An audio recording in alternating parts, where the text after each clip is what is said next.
As of January 22nd, 2026, a crewed moon-bound rocket is back on a launch pad for the first time in more than half a century. Artemis II rolled out to pad 39B 5 days ago on January 17th. And in that sunset shot, you can see the whole stack standing there like a black cutout against the sky. This isn't a simulation anymore. The hardware is vertical. The crawler is gone, and the next few weeks are a pressure test for the entire system. Think of Artemis II as a 3-part engineering exam, not just a lap around the moon. On screen, I'm going to keep those 3 parts simple. First, the ground-side test that proves the pad, the tanking flow, and the countdown. Second, a hands-on manual proximity ops demonstration once Orion is on orbit. Third, the big one, a high-energy return that puts the heat shield to a real lunar speed test. If all 3 go clean, Artemis II doesn't guarantee Artemis III, but it clears major technical gates and de-risks the path to a landing. If any one of them goes sideways, the fixes can ripple for months or longer. Right now, NASA is targeting a wet dress rehearsal no later than February 2nd, a full tanking run where they load more than 700,000 gallons of super cold propellants and practice a safe, reversible countdown. After that, the first launch opportunity opens as early as February 6th. But a window opening isn't a promise. This is a test campaign, not an airline schedule. The whole point is to find what's fragile while the rocket is still on the ground, before we trust it all the way to a Pacific splashdown. So yes, the rocket is on the pad.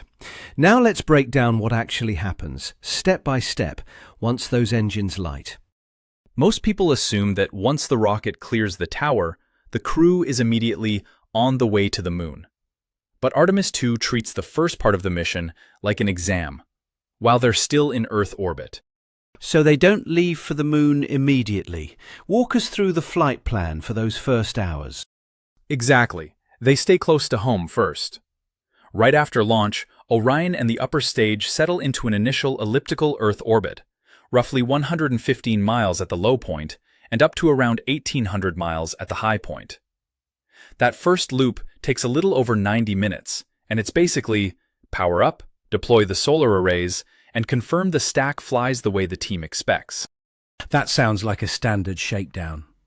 But on the flight map, I'm seeing a much bigger loop. What happens next? That's the high Earth orbit phase.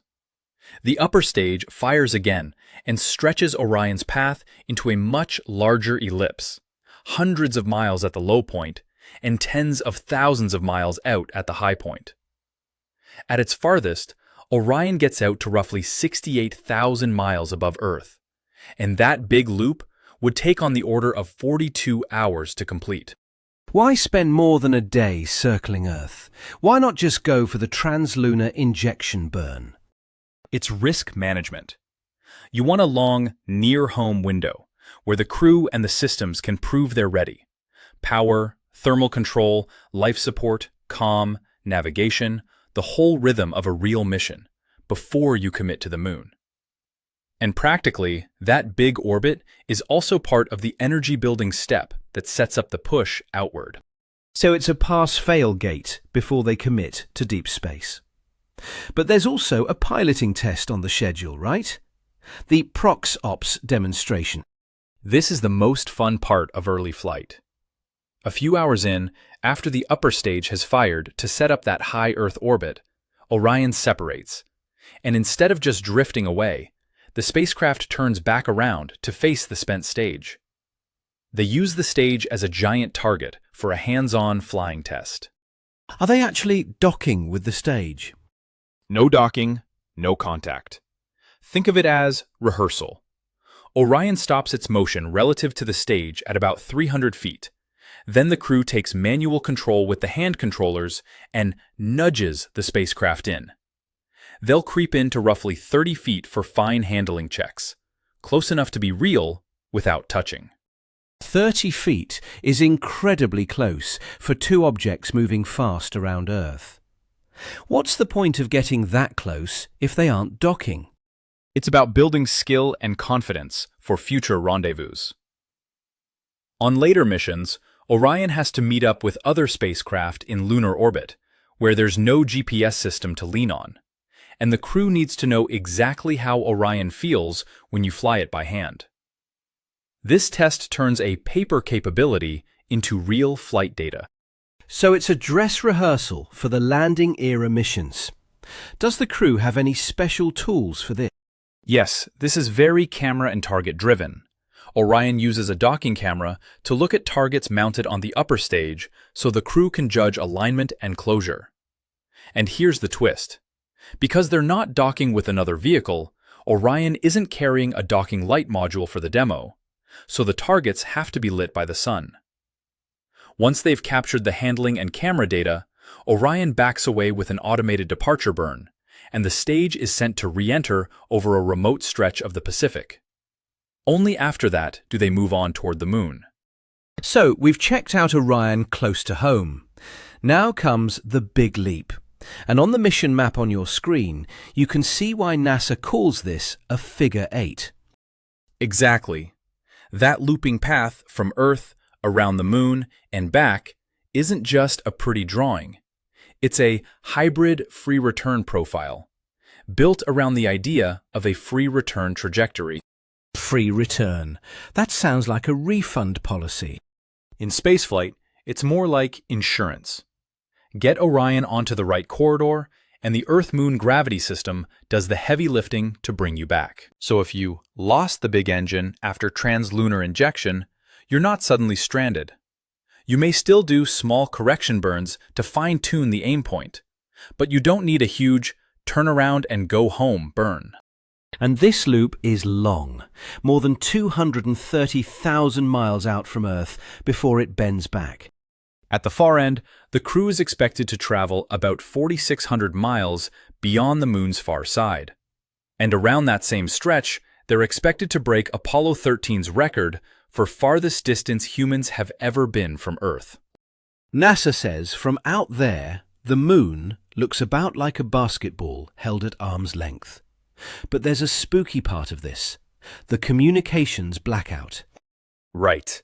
When Orion slips behind the moon, it's literally out of sight from Earth, so the moon blocks the radio link.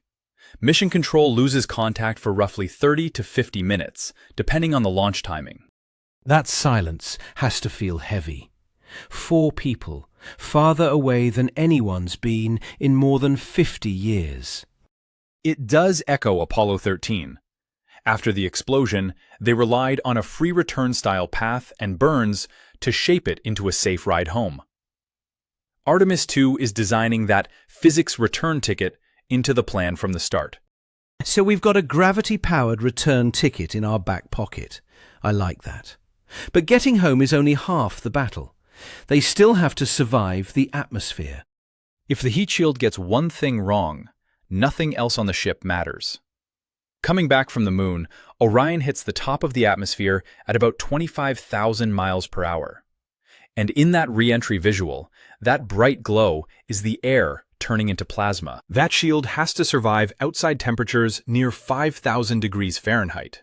Artemis I proved it could protect the capsule, but post-flight, engineers saw the outer char layer didn't wear away the way the models expected.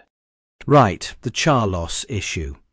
We saw footage of bits coming off during re-entry. What actually happened? Orion's heat shield uses avcoat, an ablative material. It's meant to char and slowly erode, basically sacrificing itself so the heat doesn't get into the crew module. As avcoat chars, it also generates gases inside the material. Those gases are supposed to vent out, like in this cross-section diagram. But if they can't, pressure builds under the surface. So the gas built up pressure and popped pieces of the char off? Yes.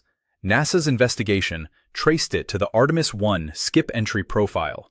During parts of that entry, the heating eased off in a way that left some areas less breathable, so gas pressure could build and crack the char. Inspectors found more than 100 spots where the charred avcoat chipped or cracked.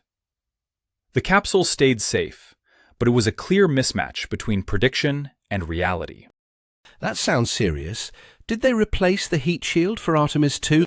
No, Artemis II is flying with the heat shield already installed on that capsule, and NASA's safety case relies on changing how they fly the entry. That's the key, the guidance profile. In the trajectory graphic, think of it as adjusting the skip so Orion doesn't linger in the specific in-between heating conditions that can trap gas and drive cracking. So they're steering around the problem. Essentially, reshaping the heat pulse and timing so the heat shield doesn't see the same pressure buildup scenario. It's changing the environment the material experiences, rather than swapping the material out for this flight. Is this a permanent fix? For the long run, NASA's improving how Avcoat is produced and qualified, especially for future lunar landing return missions, so permeability is more consistent. That's what you're seeing in the ArcJet testing shot, recreating the entry heating to validate the material behavior. But for Artemis II, the fix is that modified entry. It's a calculated mitigation, and it's one of the biggest pass-fail moments this mission has to nail. Coming home from the moon isn't just falling back to Earth. It's precision flying at interplanetary speed. This is a skip entry, and the chart on screen shows why. Orion can ride the atmosphere to stretch its range. It hits the top of the atmosphere at nearly 25,000 miles per hour. Instead of plunging straight in, Orion dips into the air to bleed off speed, then lifts back up briefly before the final descent. That skip is what lets NASA aim for a consistent splashdown zone in the Pacific. And for Artemis II, NASA isn't guessing. They're using Artemis I flight data to fine-tune the entry profile, including how aggressively Orion skips to keep heating and loads in the safest margins. The clock really starts at entry interface. That's about 400,000 feet, roughly 76 miles up, when the atmosphere begins to matter. Air turns into a glowing plasma sheath around the capsule, and that can mean a brief communications blackout. Outside, the heat shield sees temperatures on the order of 5,000 degrees Fahrenheit, while the cabin stays tightly controlled for the crew. Then the braking system takes over. 11 parachutes in a precise sequence. Watch the canopy shot. Those are Orion's main chutes doing the heavy lifting. First, drogues deploy at about 25,000 feet to stabilize and slow the capsule. Then pilots pull out 3 mains, each about 116 feet wide, bringing Orion down to roughly 20 miles per hour for splashdown. Splashdown is planned for the Pacific, about 60 miles off the California coast, weather permitting. Recovery forces, US Navy and NASA, move in fast, bringing the crew aboard the recovery ship. And that's the final exam. Heat shield, guidance, blackout, chutes, recovery. Everything has to work, in order, with no do-overs. Past this, and Artemis takes a major step closer to landing missions. Because this 10-day flight isn't just a lap around the moon. It's the confidence check that Orion can bring a crew home every time.